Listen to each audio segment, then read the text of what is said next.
The next day, Zeb Lowe, Myra Simpson, Honor Van, and Nettie Collins arrived early at X City TV. Today, the recording of the second episode of I Am a Singer would start in the morning. They took the elevator to the recording hall on the 5th floor. As soon as they stepped out, they saw Yvette Smith coming up from another elevator. Her entourage was even larger than last time. Besides her agent, Zelda Clark, she also brought 5 assistants. Yvette had a look of triumph on her face, her smile barely concealed.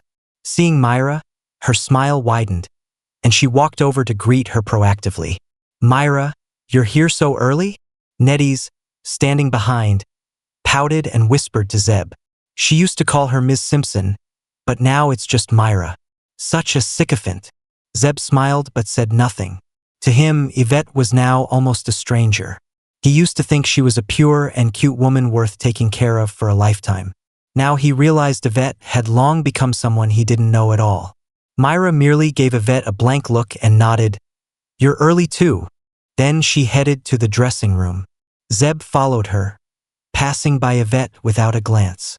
As they walked away, Yvette watched Zeb's back, frowning slightly, and murmured, "Haunting me like a ghost." Zelda said, "Focus on the competition. I'll find a chance to talk to him." Ding! Story Shots reminds you to click the subscribe button at the bottom right corner to read the full novel. The show started at 9 a.m. Once Myra arrived, she immediately went into the dressing room to change clothes, while Zeb waited in the hallway outside. By this time, the other 5 singers had also arrived one after another, making the hallway lively with their entourages.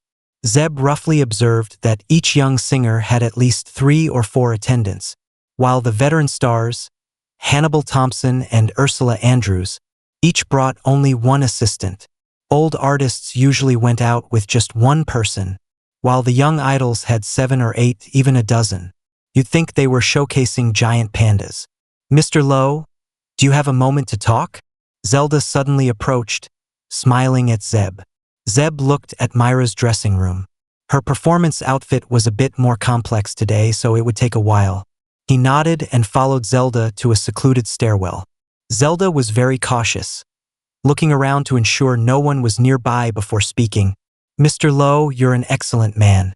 There's no need to dwell on the past. Yvette also wants you to move on. If you have any conditions, we can discuss them." Zeb was puzzled. "Discuss what?" Zelda sighed. "Mr. Lowe, why make things explicit? Not every marriage reaches the end. Isn't it better to leave each other a final bit of dignity?" Zeb felt even more helpless. "Didn't we agree to finalize the divorce as soon as the cooling-off period ended? What's the problem?" Zelda closely observed his expression and asked in a low voice, "Are you really willing?" "No regrets." Zeb was at a loss for words. He took a deep breath and said solemnly, "I have no reason to regret. I also want to end this as soon as possible." Zelda said, "That's best. Mr. Lowe, since you're willing to divorce, then please keep your distance from Yvette. If you need a job, I can help you find one." Zeb was stunned, finally understanding. "Do you really think I'm working as Myra's assistant to get close to Yvette?" He was very surprised and found it absurd. After all, he had been married to Yvette for 3 years.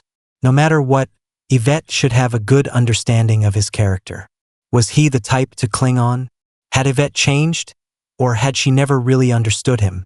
Zelda continued, "Mr. Lowe, whether you're trying to get close to Yvette or not, I just think it's best to keep your distance since you're about to divorce. Being an assistant has no future. A friend of mine has a record company. I can introduce you." "Of course." Zelda paused before continuing, "on the condition that you agree to the divorce and stay away from Yvette." Zeb laughed. "Miss Clark, what job I do is my choice. Since we filed for divorce, I haven't contacted Yvette. Instead, it's you and Yvette who've been approaching me. That's not my fault." Zelda wanted to say more, but Zeb noticed a familiar figure. His heart skipped a beat, and he said to Zelda, "Sorry, Miss Clark. I have something to do. Goodbye."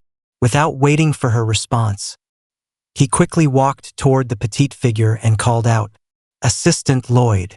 the figure turned around, revealing a flushed oval face with a slight sheen of sweat on her forehead. It seemed this assistant director had been running errands again. "Mr. Lowe, it's you. Do you need something?" Assistant Lloyd smiled upon seeing Zeb. They had become somewhat acquainted during the previous recording. This time, the young girl had a work badge on her chest, with her name written on it, Yvonne Lloyd. Zeb smiled and said, "Excuse me, Assistant Lloyd, can I trouble you for half a minute? I want to ask how to contact the head of your station's program department." A few days ago, when he was at Myra's house listening to her practice singing, a variety show from Earth called Extreme Challenge began to replay in his memory. Zeb hadn't yet figured out how to make use of this variety show. For now, selling the rights seemed the simplest and most profitable way to handle it. X City TV station had a program department, and Zeb planned to get some information from Assistant Lloyd. If he wanted to sell the show's rights, he naturally needed to find someone who could make decisions. The program department? You need to talk to Xavier Warren. He's the director of our show. Yvonne Lloyd asked, "Is Miss Simpson interested in participating in other variety shows on our station? I can talk to Uncle Warren about it."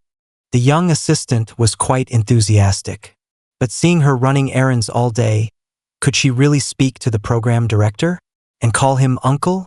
Zeb found it a bit strange, but with so many people around, it wasn't the right time to say more.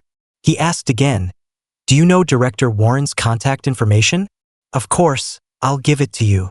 The straightforward and enthusiastic assistant added Zeb's cell phone number and sent him Director Warren's phone number. Zeb also made an arrangement with her that if there were any matters regarding variety shows to discuss, she would help set up a meeting with Director Warren. The young girl readily agreed, patting her chest in assurance. At this moment, the door to Myra's dressing room opened, and a figure walked out. Instantly, the bustling corridor became quiet. The person who walked out was naturally Myra. She was wearing a white polka-dot spaghetti strap dress. Beneath the half-inch wide straps were her fair, slender shoulders, and further down, her delicate collarbones were faintly visible. Myra didn't have an overly explosive figure, but her curves were just right, neither too flat nor too voluptuous to the point of being tacky. The most eye-catching feature was her long legs. Under the corridor's overhead lights, those slender jade-like legs shone like perfect porcelain, without a single blemish. The entourage of other celebrities and the program staff in the corridor were somewhat dazed. They had seen many stars, but few could surpass Myra in terms of looks and figure. It was mid-September, and the weather in X City was quite hot. The central air conditioning in the X City TV station was set very low, and the cold air was blowing strong. Zeb remembered that her health had only just started to recover. He took off his outer shirt, walked over to Myra, and bent down to tie the shirt around her waist, covering her long legs. Myra was taken aback and looked at him. Zeb calmly said to her, "Be careful not to catch a cold before going on stage." Honor looked around and noticed that many people were staring at them with curious expressions. She quickly said, "Let's go. It's almost time to start recording." Myra looked down at the shirt tied around her waist, then at Zeb. In the end, she didn't say anything and nodded. Around 9 o'clock, all the artists were ready, and the recording began. The 7 singers first entered the singers' room, exchanged pleasantries, and then returned to their respective rooms to await their turn. "Myra, do you want to take off that shirt?" Before entering the singers' room, Nettie Collins pointed to the shirt around her waist and reminded her. Myra stopped, turned to look at Zeb and said, "No need." Then she walked into the singers' room. Zeb asked, "Did I just do something inappropriate?" He was referring to tying the shirt around Myra Simpson's waist in front of so many people in the corridor, which seemed a bit ambiguous. Honor said, "It's not your fault. It was our oversight. Nettie, remember to prepare a jacket next time." "Got it, Ms. Van." Nettie quickly agreed and gave Zeb a thumbs up and a wink, meaning it was fortunate that he had been thoughtful. Nettie began to worry. "I wonder if Myra will perform well this time? If she loses to Yvette again, who knows what kind of sarcastic remarks she'll make?" Honor glared at her. Don't say such things outside. Nettie stuck out her tongue and didn't dare to speak further. The three of them walked into the recording hall and stood to the side. By this time, many agents and assistants of other artists were already standing by the wall. Zelda was also there. Seeing Honor, she walked over with a smile and said, Ms. Van, Yvette has a straightforward personality. She didn't mean anything by her words that day, so don't take it to heart. She was referring to the previous episode when Yvette implied that Myra was suppressing her when the rankings were announced. Agents are all shrewd people just like actors. Even though they no longer saw Myra as a threat and aimed for the top spot, they could still greet you with a smile and speak politely. Honor also smiled. We understand. It's a small matter. Let's just focus on singing. Zelda laughed. Yes, just sing well and leave the rest to the audience judges. With that, she walked away, completely ignoring Zeb as if she didn't know him at all. Nettie was indignant. What's there to be so proud of? Honor patted her, signaling her to keep her voice down. The three of them stood in the corner without speaking. After a while, the lights dimmed, and the 500 live judges also quieted down. The host came on stage, said a few words to liven up the atmosphere, and soon the first singer took the stage. Lawton Chapman, a singer-songwriter, belonged to the type that had good compositions and decent singing skills. His songs were rather melancholic and relatable, making him quite popular among the audience. This time he sang an old song and the live effect was just average. After he finished, the audience's reaction was lukewarm.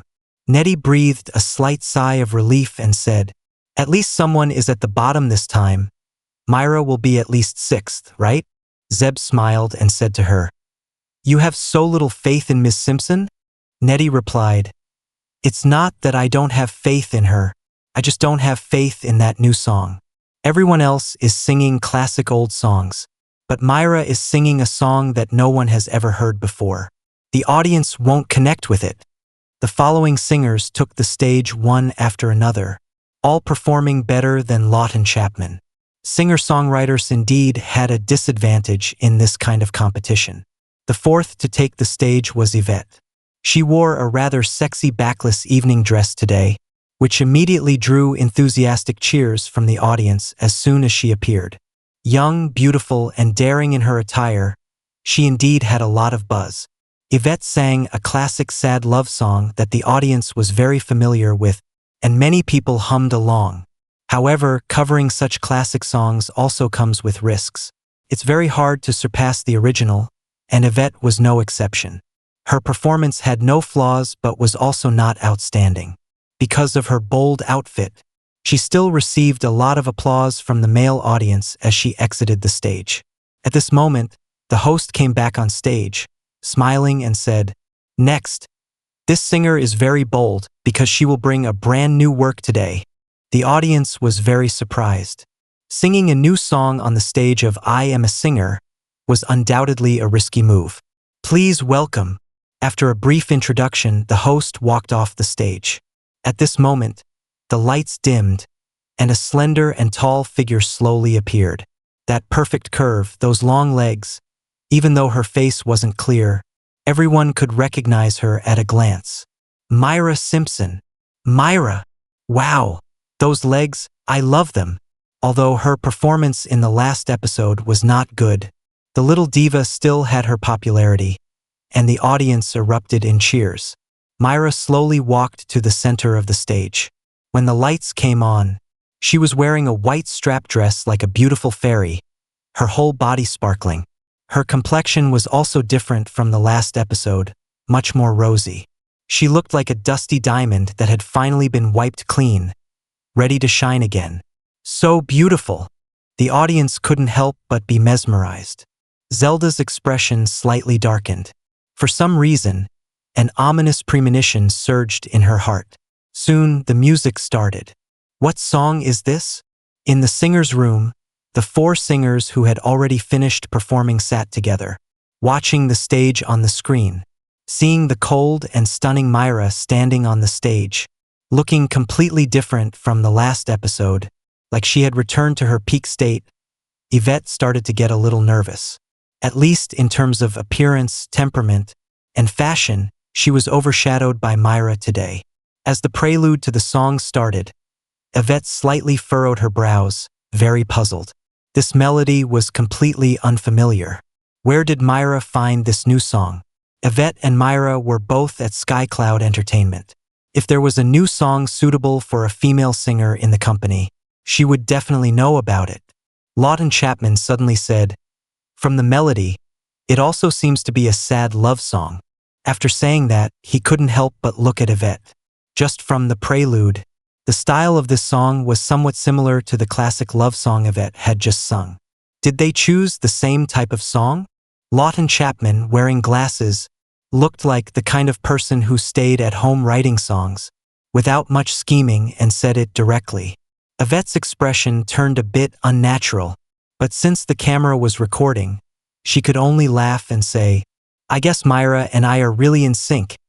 Even our song choices are similar, haha." But she was really unhappy inside. What was Myra trying to do? Just because I won against her in the last episode, did she deliberately come to target me in this one? An unknown new song, are you thinking too simply?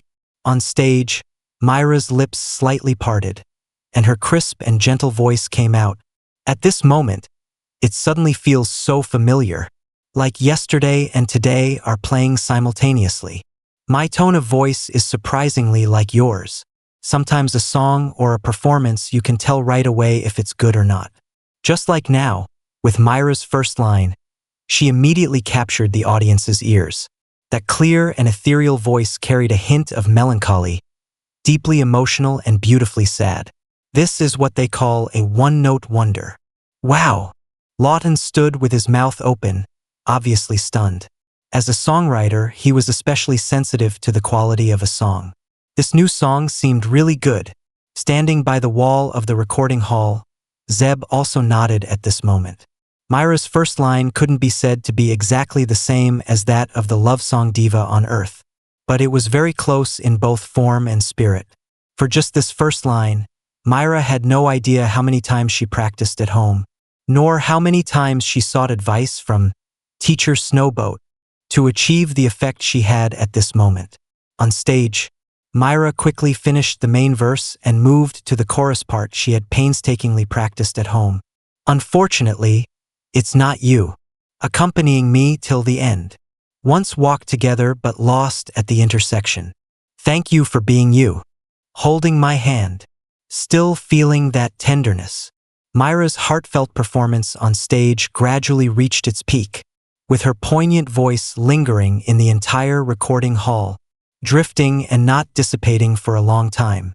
In the audience, 500 live spectators gazed at the stunning figure in front of them, quietly listening to the beautiful singing. Some emotional female audience members couldn't help but shed tears.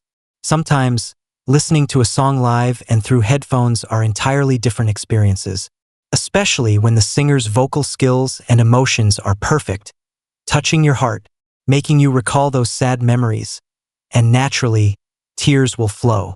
Of course, only a perfect performance can achieve this effect. At this moment, Myra's performance was undoubtedly perfect.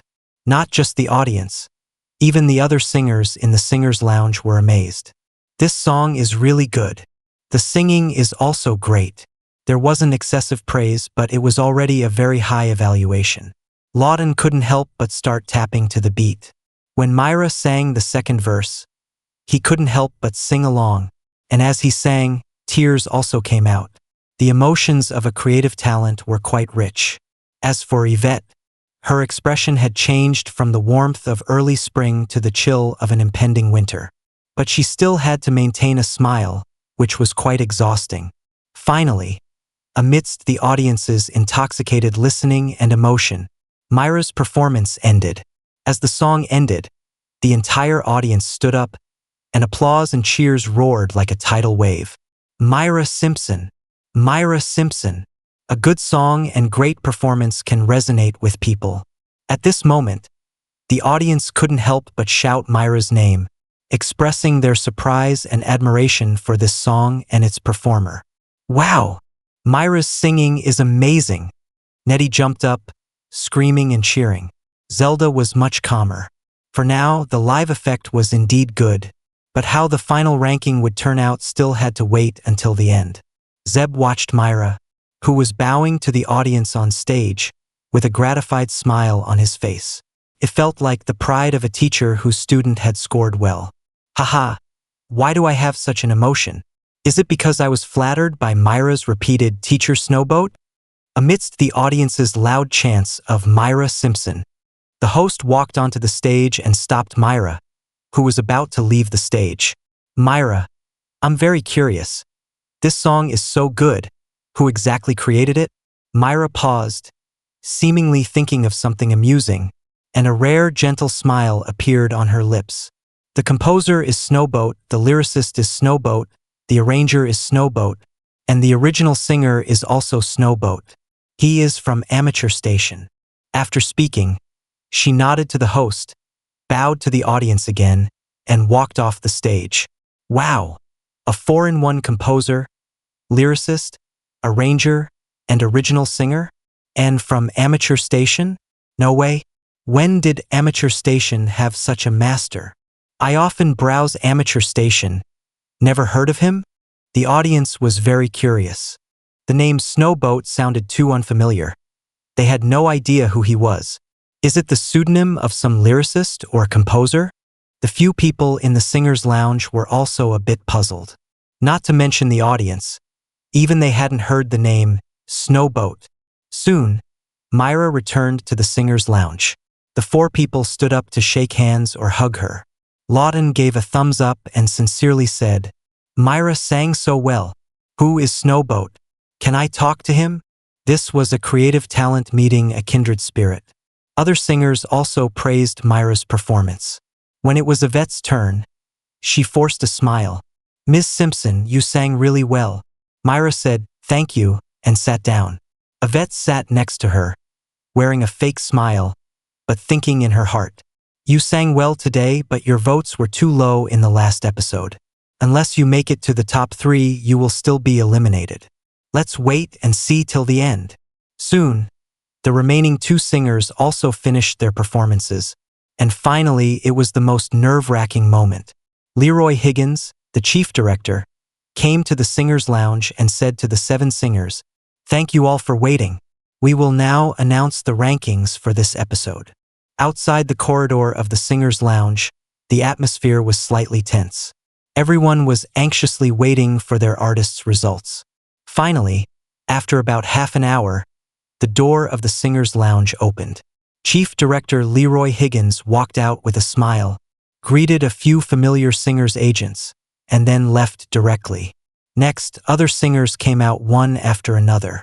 Some had smiling faces, while others looked gloomy, like Yvette. Her expression was not just unpleasant. It had gone from the chill of impending winter to a frozen wasteland. If it got any colder, her face would freeze. Zelda hurriedly stepped forward to ask, how did it go? Yvette glanced at Zeb and the other 2, shook her head, and left hurriedly with Zelda, her face cold. Where's Myra? Soon, the others came out, but there was no sign of Myra. The 3 of them walked into the singers' lounge only to find Myra still sitting on the sofa, lost in thought, her rosy lips moving slightly as she sang a clear tune. She was still practicing the last part of the chorus of Unfortunately, It's Not You. Nettie ran over to Myra and said, Myra, let's practice later. Okay? Myra finally looked up, coming back to her senses from her immersive practice, and apologized. I didn't sing the last line well. I wanted to practice it more. Zeb suddenly understood. So Myra was reviewing her performance on the spot. No wonder Yvette, who debuted at the same time, was still struggling to be a second-tier artist despite her hard work. While Myra had already become a little diva in the music industry. Myra stood up, and Nettie suddenly pointed at her waist. Myra, have you been wearing that since you got off the stage? Myra still had Zeb's shirt tied around her waist, apparently having tied it herself after coming off the stage. Honor felt the temperature of the lounge's air conditioning and wondered, it's not that cold in here, is it? Myra immediately untied the shirt from her waist and handed it to Zeb, whispering, "Thank you." Then she walked out of the singer's lounge. Nettie quickly chased after her. "Myra, what place did you get?" Honor looked at the shirt in Zeb's hand, said nothing, and hurriedly followed. Zeb held the shirt, feeling it was still warm, seemingly retaining Myra's body heat, indicating she had worn it for quite some time. Zeb didn't think much of it and followed them out, overhearing Myra telling Nettie, "I can continue singing next week." Nettie was stunned, then cheered. "Does that mean you weren't eliminated, Myra? What place did you get?" Honor smiled, visibly more relaxed, and reminded, "There are a lot of people here. Let's talk about it later." Nettie finally stopped questioning, and the four of them left X City TV and took a car back to the hotel. At 10 o'clock in the evening in Myra's hotel room, Myra came out of the bathroom and said to Zeb, "I'm going to bed." Zeb nodded. "Okay, I'll go to bed too." Myra then walked to the bed and drew the curtains, while Zeb lay down on the sofa. They were both very practiced, as if they had been an old married couple for years. As Zeb lay down and set his phone to silent mode, he received a private message on amateur station from Mermaid Diva. "Aren't you going to support me at all? I'm so mad at you." Zeb was taken aback, not understanding what she meant, and replied with a question mark. Mermaid Diva immediately sent a link, and Zeb clicked on it to find that she had posted a new dance video today. The BGM in the video was, unfortunately, "It's Not You," which Mermaid Diva had told him about a few days ago, and Zeb had agreed. In the video, Mermaid Diva had clearly put a lot of effort into dancing to this song. Usually known for her sexy style, this time she wore an innocent pleated skirt, and the dance rhythm was much slower. She actually looked a bit elegant. But why was Mermaid Diva so agitated just now? Zeb looked at the comments section and finally understood the reason. Mermaid Diva was already popular on amateur station, and as soon as the new video came out, many people saved, watched, commented, and tipped. Mermaid Diva. Diva is even wearing safety shorts? Not treating us like family, huh? Could the video owner be more careful? Next time, don't dance on my heart. There were many LSPs and simps in the comments, but one comment stood out. Promoting a plagiarized song and even using it as BGM. Do you have any shame? It was that keyboard warrior again. Mermaid Diva couldn't stand others talking about her like that, and immediately started a fight with the commenter in the comments section. This was exactly what the commenter wanted. The two of them went from discussing each other's health to talking about their families and ancestors, with a celebrity with millions of followers personally engaging in a spat. It immediately drew a lot of attention. Zeb smiled helplessly. Mermaid Diva seemed like a nice person but was easily manipulated. She had fallen right into the trap. It was clear that this keyboard warrior was deliberately provoking her, using Mermaid Diva's influence to create the impression that, unfortunately, "It's Not You" was a plagiarized song and that Snowboat was a plagiarist. Zeb replied to Mermaid Diva, "I'll release a new song in a few days. You can go after him then." Time flew by and soon it was Saturday again. The second episode of I Am a Singer was airing today. Even before 8 o'clock in the evening, online discussions about the show were already very lively. Go Ursula Andrews, another first place. Musical genius Lawton Chapman. Jolien Osgood rises. Rock on. Yvette Smith must make it to the top 3. Inside info. Myra Simpson ranked 5th and was eliminated. Yvette Smith's votes are higher than Myra Simpson's again this episode. Myra Simpson couldn't get it right after several takes. Cried on set. Among the hottest topics, Myra remains the most discussed. Many people are seriously claiming that Myra will be eliminated this round, and that she couldn't even pass after several recordings. In short, rumors are flying everywhere. Due to the rumors of unspoken rules and being a mistress, Myra has already been in the eye of the storm, and coupled with her poor performance in the first episode of I Am a Singer, the number of people criticizing her is increasing. If she really gets eliminated this round, she probably won't be able to be called a young diva anymore. Myra, "Keep it up, Myra. Don't be afraid. We will always support you." Myra's fans were all cheering for her. But from their words, it was clear that even the fans were not very confident. After all, Myra's performance in the last episode was indeed not very good, and this time she had to sing someone else's song. The outcome was really hard to predict. At 8 p.m. in a villa in the capital, Edith Jenkins was eagerly sitting in front of the TV, waiting for the broadcast of "I Am a Singer." In fact, Edith was just star-chasing. Her idol was Lawton Chapman. Yes, the bespectacled, not at all handsome songwriter Lawton Chapman.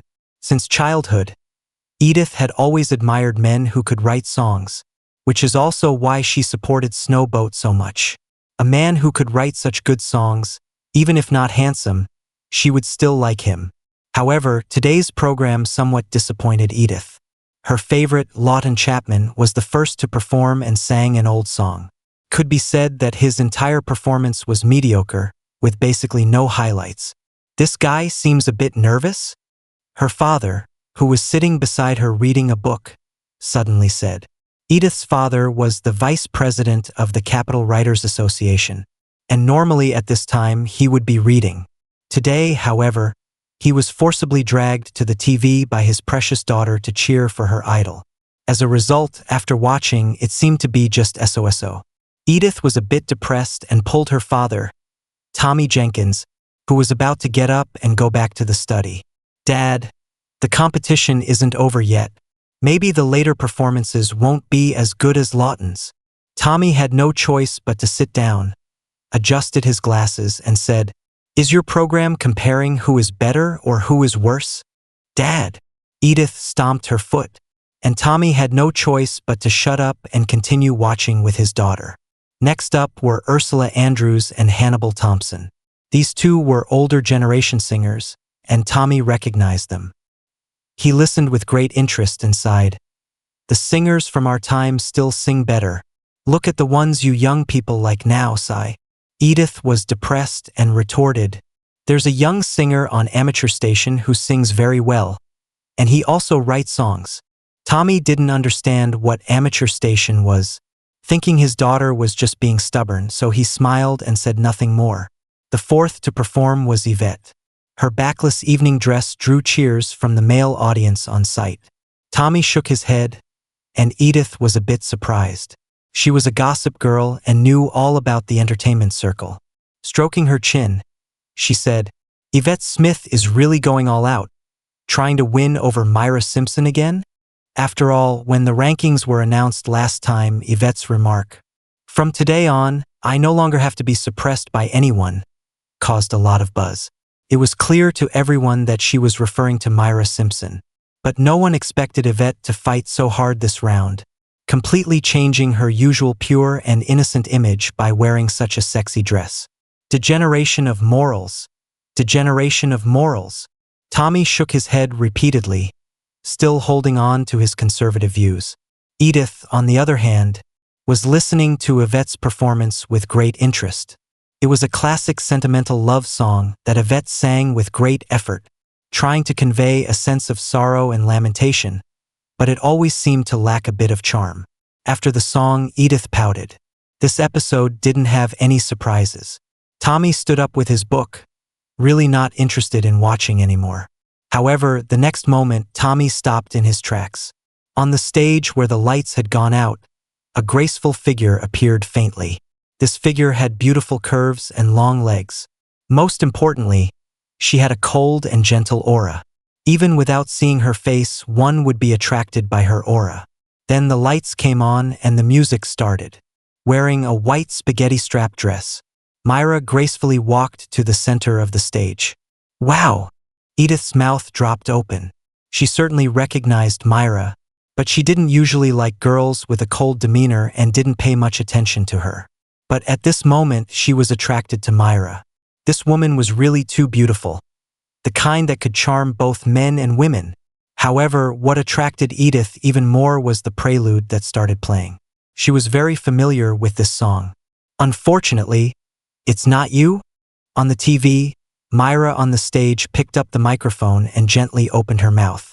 This moment suddenly feels so familiar.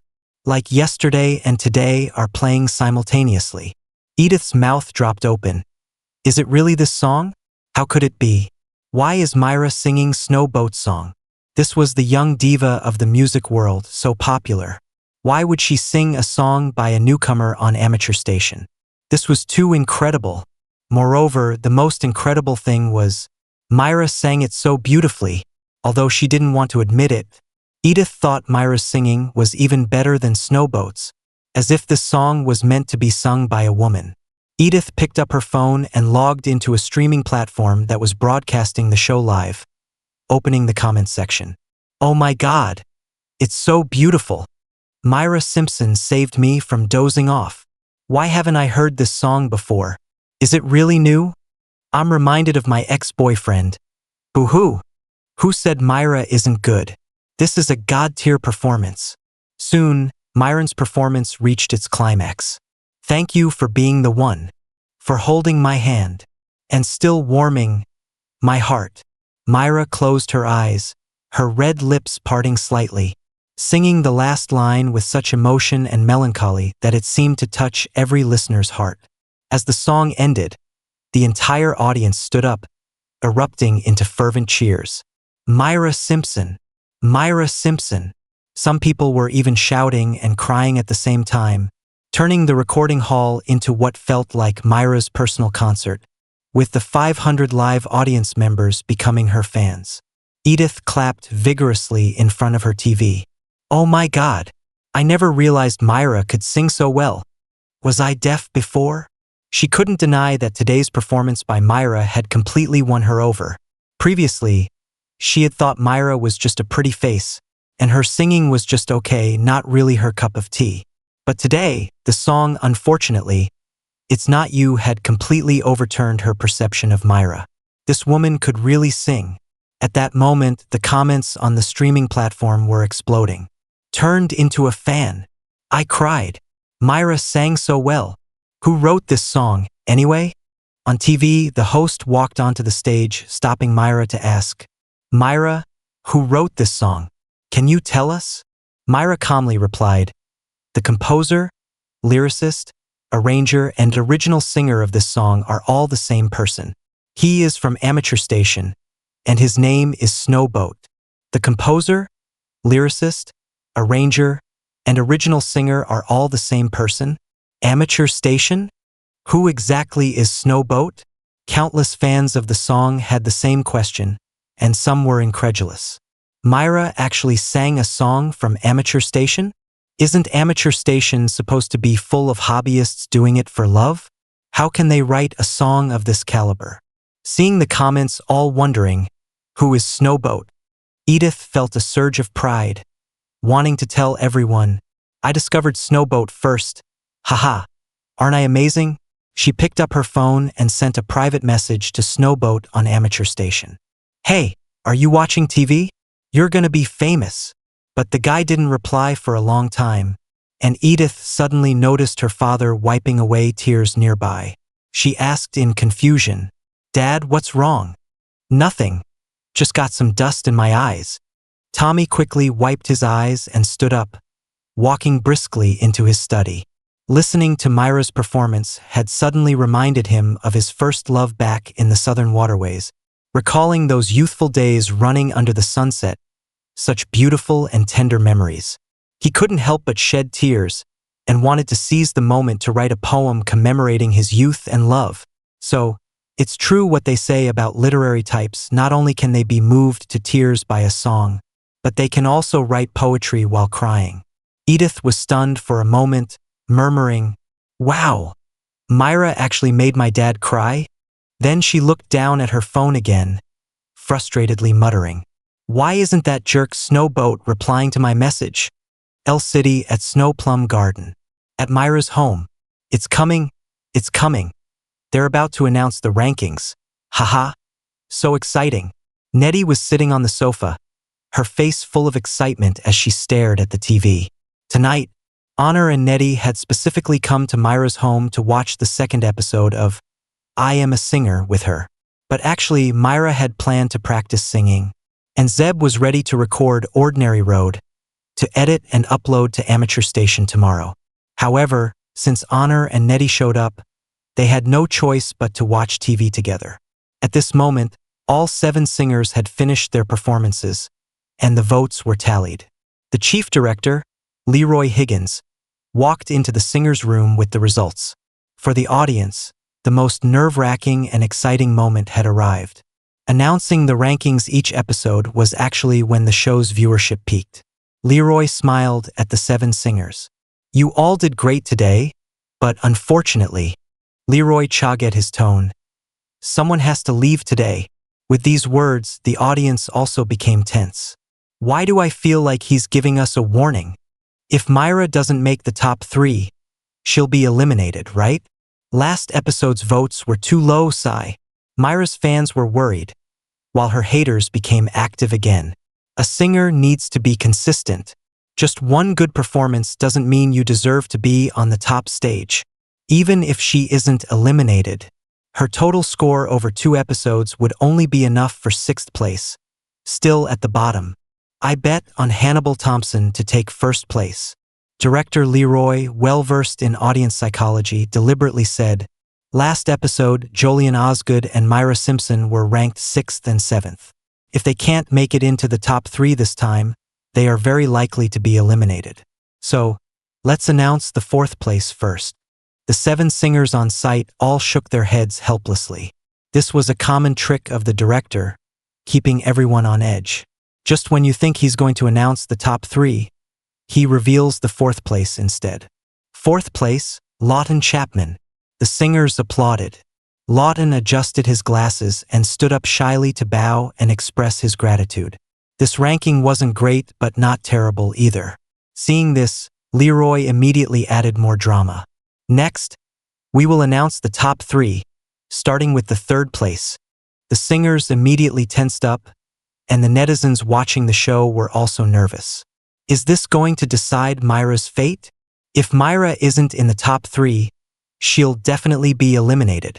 "Come on, Myra," Leroy quickly announced. 3rd place, Ursula Andrews. Applause erupted on site. As an old generation diva of the music scene, Ursula's performance was still very stable. Then, Leroy said, "2nd place, Hannibal Thompson. Mr. Thompson has been 2nd for 2 consecutive episodes. Impressive." The singers applauded again, but the atmosphere had gradually become a bit stiff. With 2nd and 3rd places gone, Myra needs to take 1st place to avoid elimination.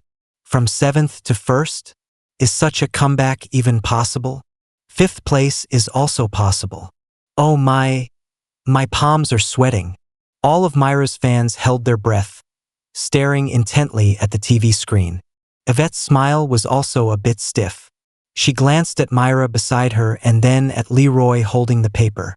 From 7th last episode to 1st this episode? That's too far-fetched, isn't it? I don't believe it. With everyone holding their breath, Leroy slowly said, "The 1st place in the 2nd episode of the 2nd season of I Am a Singer is... the 1st place is..." In the singer's room, everyone stared intently at Leroy, especially Yvette. Her fists clenched unconsciously, veins bulging on the back of her hands.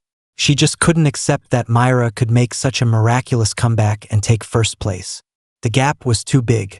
Myra, however, was much calmer. Although she was nervous, she was also more composed. She was quite satisfied with her performance. Except for a slight flaw in the last line, everything else was perfect, and that was enough. Leroy dragged out his words, heightening the tension for both the 7 singers and the audience, before finally announcing loudly, "Myra Simpson." Wow. Ha. Oh my. Applause. The singers' room erupted in various exclamations, doubts, and sighs, followed by Lawton being the first to start clapping. Then Hannibal and Ursula joined in, followed by the Prince of Love Songs, Scott Gibson. The 3 of them also applauded. The song, unfortunately, It's Not You, not only conquered the audience but also won over the other singers. Jolien Osgood, still on the brink of elimination, smiled somewhat reluctantly but he still generously applauded and stood up to congratulate Myra. Losing to such a great song wasn't an injustice. Of course, the most affected was Yvette. At this moment, her face wasn't just a frozen mask. It was about to crumble. The forced smile was gone, and she could only barely lift her hands to clap lightly, indicating she was also applauding. Seeing others congratulating Myra, she had no choice but to stand up and extend her hands to Myra. "Ms. Simpson, congratulations, you sang wonderfully." Naturally, congratulating others should come with a smile, but Yvette's newly forced smile looked worse than crying. Previously, she always called Myra Ms. Simpson, because Myra was at the bottom in the last episode. Before this episode's recording, she saw Myra outside and changed her address, calling her just Myra. Now, with Myra's miraculous comeback from 7th to 1st, Yvette had to change her address back, adding the Ms. again. This change in address reflected Yvette's inner turmoil, which was quite uncomfortable. "Thank you." Myra didn't respond to Yvette's extended hands, simply saying a plain thank you before sitting back down. Yvette felt a bit awkward and had no choice but to sit back down as well. "Myra is indeed first. Amazing. This song deserves it. The song is great. She sang well, and she looks beautiful, so perfect. Why do I feel like Yvette is about to cry? Why does Myra's first place affect her? Maybe she's just tired. Some people shouldn't be judged so harshly." Seeing Myra take first place, her fans were cheering and extremely excited. During this time, Myra had been under immense pressure, facing all sorts of inexplicable rumors and finishing at the bottom in the first episode of I Am a Singer. The harsh online comments were unimaginable. Moreover, a small diva like her losing to a second-tier singer like Yvette and being compared to her was really lowering her status. Before the second episode aired, some people even spread insider news claiming that Myra had already been eliminated. Myra's fans were all holding their breath, thinking at least she couldn't be eliminated, right? Unexpectedly, Myra gave everyone such a big surprise. Now let's see who dares to say Myra isn't good enough. Nettie was excited, her mood mirroring that of the fans, all feeling a sense of vindication. On the TV screen, Leroy continued to announce the rankings. Now we still have the 5th, 6th, and 7th places left. I'll announce the 5th place first. Scott Gibson. Scott was considered a fairly strong young male singer, known as the Prince of Love Songs. However, his performance this episode was average, so it wasn't surprising he got 5th place.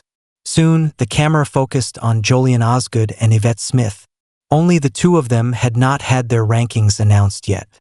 Yvette's expression management was on the verge of collapse, but Leroy still asked her, "Yvette, which place do you think you're in?" Yvette quickly forced a smile. "I think the ranking doesn't matter. As long as my performance is worthy of the stage and the audience, that's enough." This sounded pretty good, but it was actually nonsense. If you didn't care about the ranking, why did you smile so awkwardly? Leroy smiled and didn't ask further, directly announcing, "The 7th place this episode, Yvette Smith." Yvette is 7th? No way. She's at the bottom this time. Is she going to be eliminated? I originally thought Jolien would be eliminated, but Yvette jumped out to take the spot. Laugh cry emoji. Yvette's expression is a bit scary. On the TV screen, Yvette's face was ashen, her lips almost bitten through, and even the fake smile was gone. Next to her, Myra remained calm and composed, looking serene and dignified. In comparison, Yvette, who was already lacking in looks and temperament, was completely overshadowed. So her expression management completely collapsed? This is the first time I've seen a female celebrity look so awful. They're from the same company, one is 1st, the other is 7th. Who could stand that? Netizens were also merciless, making fun of Yvette relentlessly. Soon, Leroy announced the eliminated singer Jolien Osgood. Yvette's votes were only a few more than Jolien's, barely surviving. Last episode, she was riding high, and this episode, she was hit hard. The contrast was too great. Soon, Leroy announced the end of the 2nd episode, but the show's popularity was even higher than the 1st episode. Myra's comeback, Yvette's expression management, all became trending topics. There was also the song Unfortunately, It's Not You, and the name Snowboat, which piqued the audience's curiosity. Are the original singers on Amateur Station really that good? Does this Snowboat have any other works? Out of curiosity, many people entered the A station and searched for Snowboat, immediately finding the video of Unfortunately, It's Not You performed by him. The video title even said Original Healing Song, which made people speechless. Dude, how many people did you make cry tonight with this song? And you still dare to call it healing? Healing song? Absolutely. Snowboat's original version is also good. Does Amateur Station have such strong talents? Why is there only one song?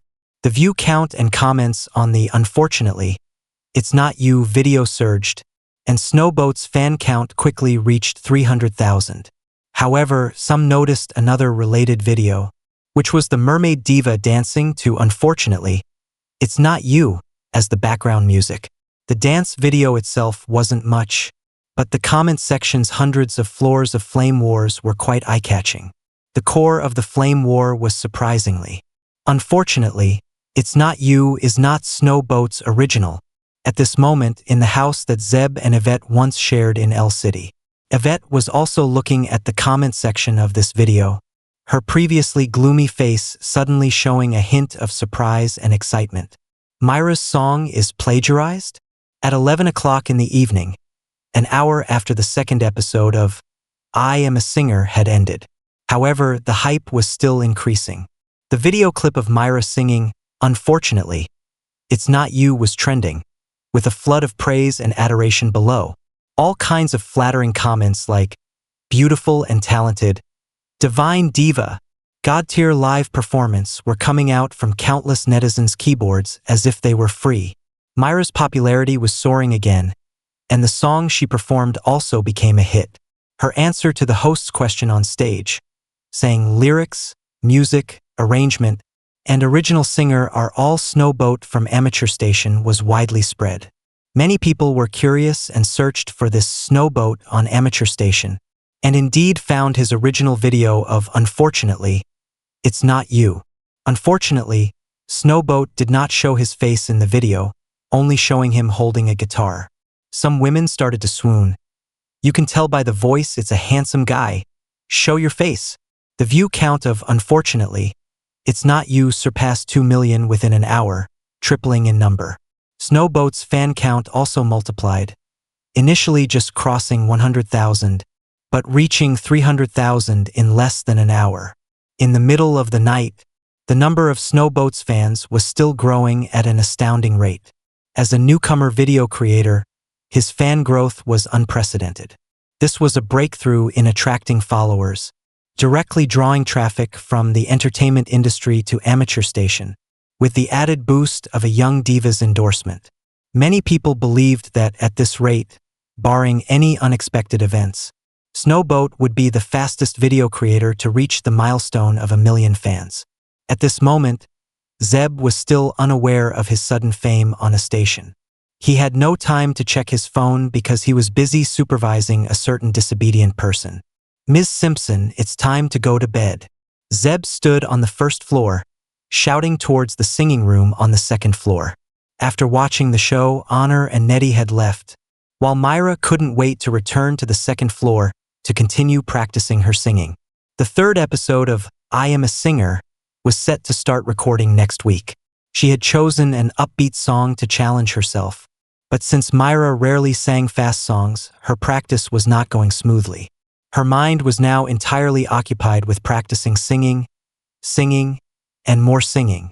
However, staying up this late was clearly against her schedule, so Zeb dutifully fulfilled his responsibility, urging her to go to bed. Zeb found it amusing after he shouted. It sounded like a parent telling a playful child to go to bed early. The piano and singing upstairs paused, followed by a somewhat annoyed voice. Got it. Clearly, she was not happy about Zeb interrupting her practice. However, since she had agreed to the schedule and Zeb's supervision, she couldn't argue and could only express her frustration through her voice. After responding, she remembered there was a part she hadn't quite nailed, so she couldn't resist playing the piano again, preparing to practice a couple more times. "Ms. Simpson, you have 5 minutes to wash up and get in bed." The voice downstairs came again. Myra shouted angrily, "I won't wash up. I'll go straight to bed." After that, she practiced for another 4 minutes out of spite, then checked the time, closed the piano lid, and stomped out of the singing room, heading straight to her bedroom and slamming the door shut with a bang. Zeb shook his head and laughed downstairs. "And her fans calls her the cool goddess? More like a child." After ensuring Myra went to bed, Zeb started staying up late himself. He had announced on amateur station that he would release a new song on the 1st of next month. Today was the 30th, just 2 days away. Zeb needed to record Ordinary Road within a day. Fortunately, every detail of this song was etched in his mind, and Ordinary Road was quite suitable for guitar accompaniment, making it not too difficult. Zeb returned to his bedroom and closed the door. He was on the first floor while Myra was on the second floor. With both of them having their bedroom doors closed, Myra wouldn't hear him singing. Zeb picked up his phone and opened the A Station app, intending to start recording a video. It was then that he noticed the comment section for "Unfortunately, It's Not You" had exploded. Over 2.03 million views, 120,000 likes, 30,000 favorites, and over 1 million amateur coins in rewards. There were also over 10,000 comments. Snowboat's fan count had tripled to 360,000. Zeb skimmed through the comments and realized it was thanks to the popularity of "I Am a Singer" and Myra.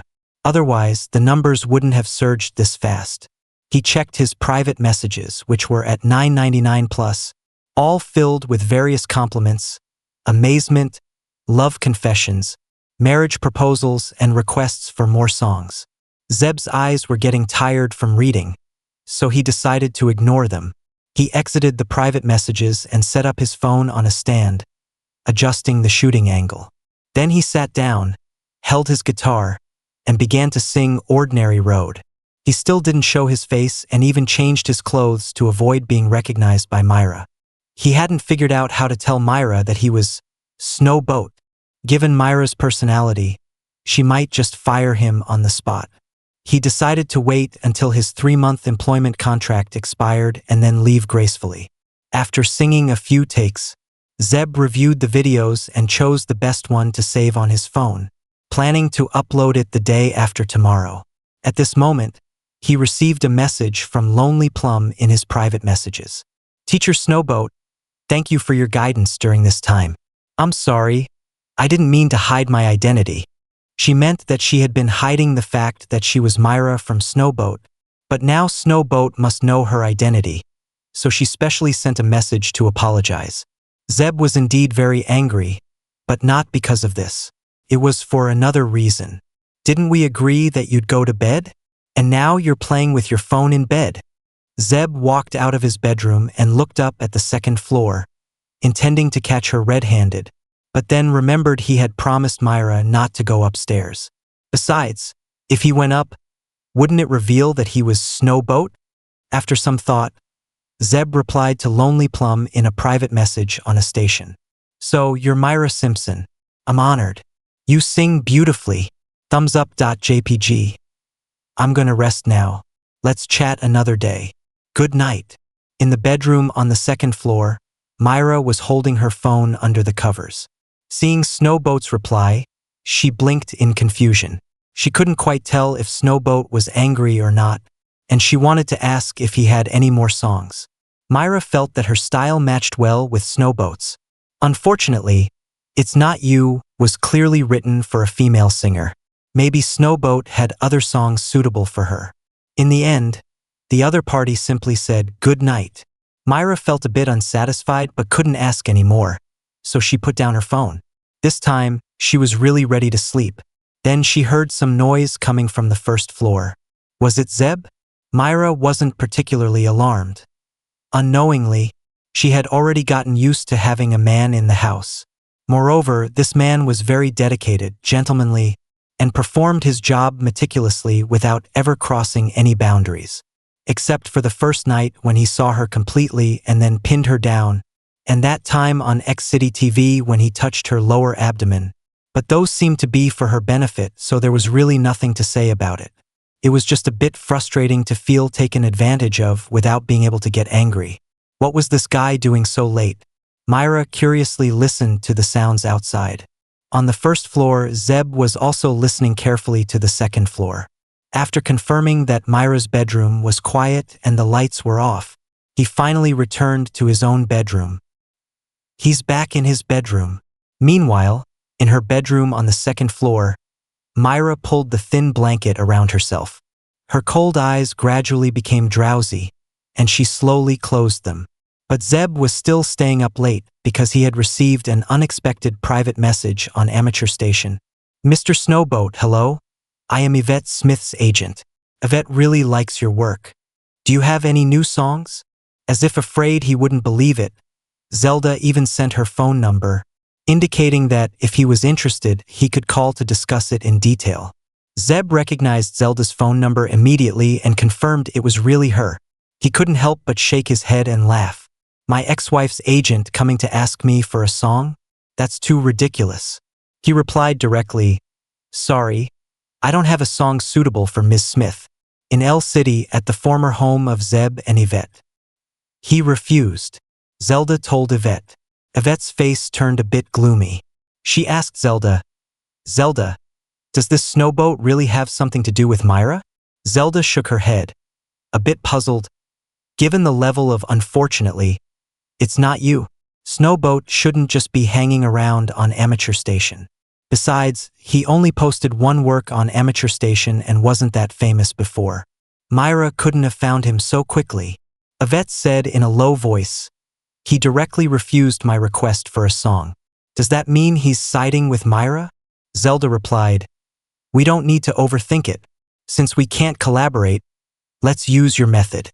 Previously, when Yvette was searching for "Unfortunately, It's Not You" on amateur station, she found that besides Snowboat's original song, there was also a popular video by someone called Mermaid Diva dancing to "Unfortunately, It's Not You" as the background music. After watching it, Yvette discovered that Mermaid Diva was fiercely arguing with someone in the comments because the other person suggested that "Unfortunately, It's Not You" was suspected of plagiarism. Yvette then looked at the comments on Snowboat's page and found similar remarks, saying that Snowboat's song was a collage of other songs. Of course, Yvette, being a professional singer who had heard countless songs, was clear that "Unfortunately, It's Not You" didn't resemble any well-known song. But that didn't matter. Myra singing "Unfortunately, It's Not You" became so popular, but what if people knew the song was plagiarized? Or even worse, what if they believed that Myra knew the song was plagiarized but still chose to sing it on stage to make a comeback? That would severely damage Myra's image, cause her popularity to plummet, and the rapidly rising fame would quickly dissipate. Even if it couldn't be proven that "Unfortunately, It's Not You" was plagiarized, just planting the idea in people's minds would have a significant impact on Myra. Zelda wanted to ask Snowboat for more songs to see if he had better ones. If he was willing to collaborate, then there would be no need for these actions. But since Snowboat refused, then sorry, to suppress Myra, they would have to sacrifice this small amateur video creator. Zelda took screenshots of the comments about "Unfortunately, It's Not You" being suspected of plagiarism from Snowboat's and Mermaid Diva's pages and sent them to a certain troll leader, asking them to stir up the issue as soon as possible. Money was not a problem. Once Yvette replaced Myra, earning money wouldn't be an issue. Around midnight, while the buzz from the second episode of I Am a Singer had yet to subside, an astonishing piece of news suddenly broke online. The song "Unfortunately, It's Not You," which Myra sang and became an overnight sensation, was actually not an original. Instead, its creator, Snowboat, had cobbled it together from several other songs. Titles like "Myra Simpson," "Plagiarism," and "Unfortunately, It's Not You" is plagiarized appeared in the trending searches and on various entertainment websites. Fans who were still basking in excitement were all shocked. Unfortunately, It's Not You is actually a plagiarized song? Myra actually sang a plagiarized song on the stage of I Am a Singer? No way. I didn't hear how this song is similar to other songs. A patched-up monster stitched together from various pieces. How could it be that easy to recognize? What a pity. I even went to Amateur Station to follow Snowboat. Unfollow, unfollow. Just as people were astonished, someone exposed an inside scoop. Myra knew, unfortunately, It's Not You was plagiarized, but she still chose to sing it for the sake of ranking. Performing a plagiarized work, how is that different from plagiarism? At around 1 a.m., the comment section of Snowboat on Amateur Station was overrun. I thought he was a genius. Turns out he's just a thief. Plagiarism is shameful. Isn't there anyone to deal with plagiarists? I feel unjust for those original creators who got plagiarized. Please don't drag Myra into this. Snowboat, are you really a plagiarist? Come out and say something. Many people questioned Snowboat in the comment section. Most of them were new fans who came after watching I Am a Singer. They liked Snowboat's original playing and singing video and followed him.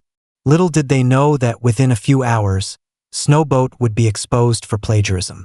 It was like a roller coaster, making it hard for the new fans to accept, especially Myra's fans who had just come to thank Snowboat, only to have the situation turn around, and now Myra was also implicated in Snowboat's plagiarism scandal. However, no matter how intense the uproar on Amateur Station was, Snowboat did not show up. Similarly, Myra, also at the center of public opinion, did not appear.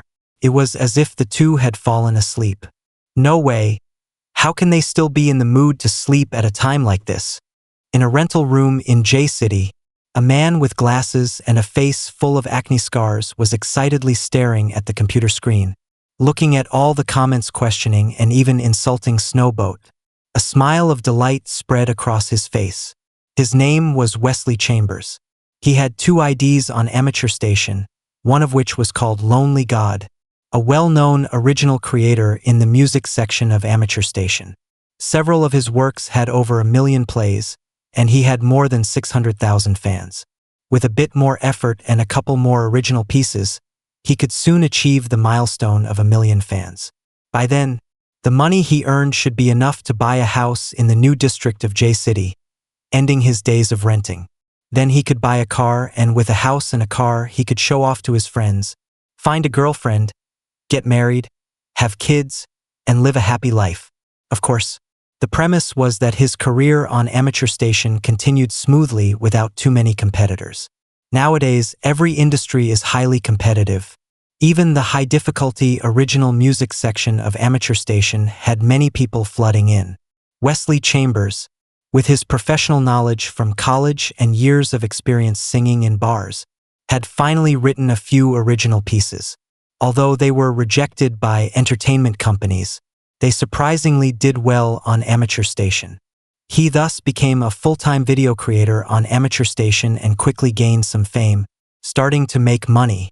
Just like his ID Lonely God, he was now one of the well-known creators in the original music section. However, recently he discovered a new video creator named Snowboat. The video of Unfortunately, It's Not You by Snowboat amazed him. Having mingled in the professional singer circle, Wesley knew very well that Snowboat's level far exceeded his own. It was foreseeable that Snowboat would soon become famous. By then, Snowboat would probably take a large share of the original music section's pie, leaving Wesley and the other creators with scraps. Wesley's discernment was indeed good, recognizing Snowboat's level at a glance.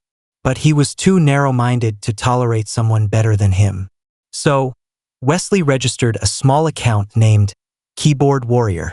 He stirred up trouble in Snowboat's comment section, claiming that, unfortunately, It's Not You was plagiarized and a patched-up monster. Initially, it didn't cause much of a stir, but fortunately, the million-fan mermaid diva jumped in and argued with him, significantly increasing the attention. At least it made many uninformed people wonder, could this song really be plagiarized? However, Wesley felt this wasn't enough to completely destroy Snowboat. Then came the unexpected help. Myra Simpson sang the song on I Am a Singer and made it popular. Wesley was considering whether to team up with other original creators in the music section to create momentum, claiming Snowboat was plagiarizing and leveraging Myra's popularity to amplify the impact. While Wesley was planning, he found that someone had already started the rumor of Snowboat's plagiarism, and it was clear they spent a lot of money on it.